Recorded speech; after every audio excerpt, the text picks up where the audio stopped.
વલસાડમાં મહિલા વ્યાજખોરોની પોલીસે કરી ધરપકડ। 27,000 સામે 91 વસૂલવા છતાં ધમકી આપી હતી।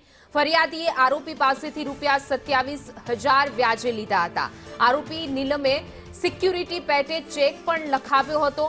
પોલીસે વ્યાજખોર મહિલા નીલમની ધરપકડ કરી છે। તો વધુ એક વખત વ્યાજખોરોનો ત્રાસ સામે આવ્યો છે। વલસાડમાં મહિલા વ્યાજખોરની ધરપકડ કરવામાં આવી છે। ભાવિનીબેન જે છે જીઆરડી સભ્ય પણ છે।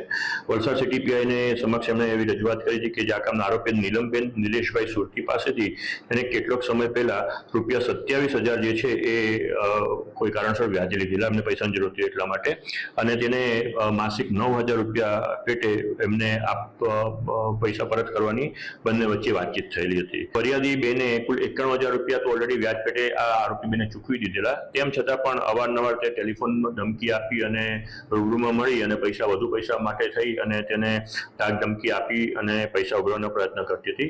આ અનુસંધાને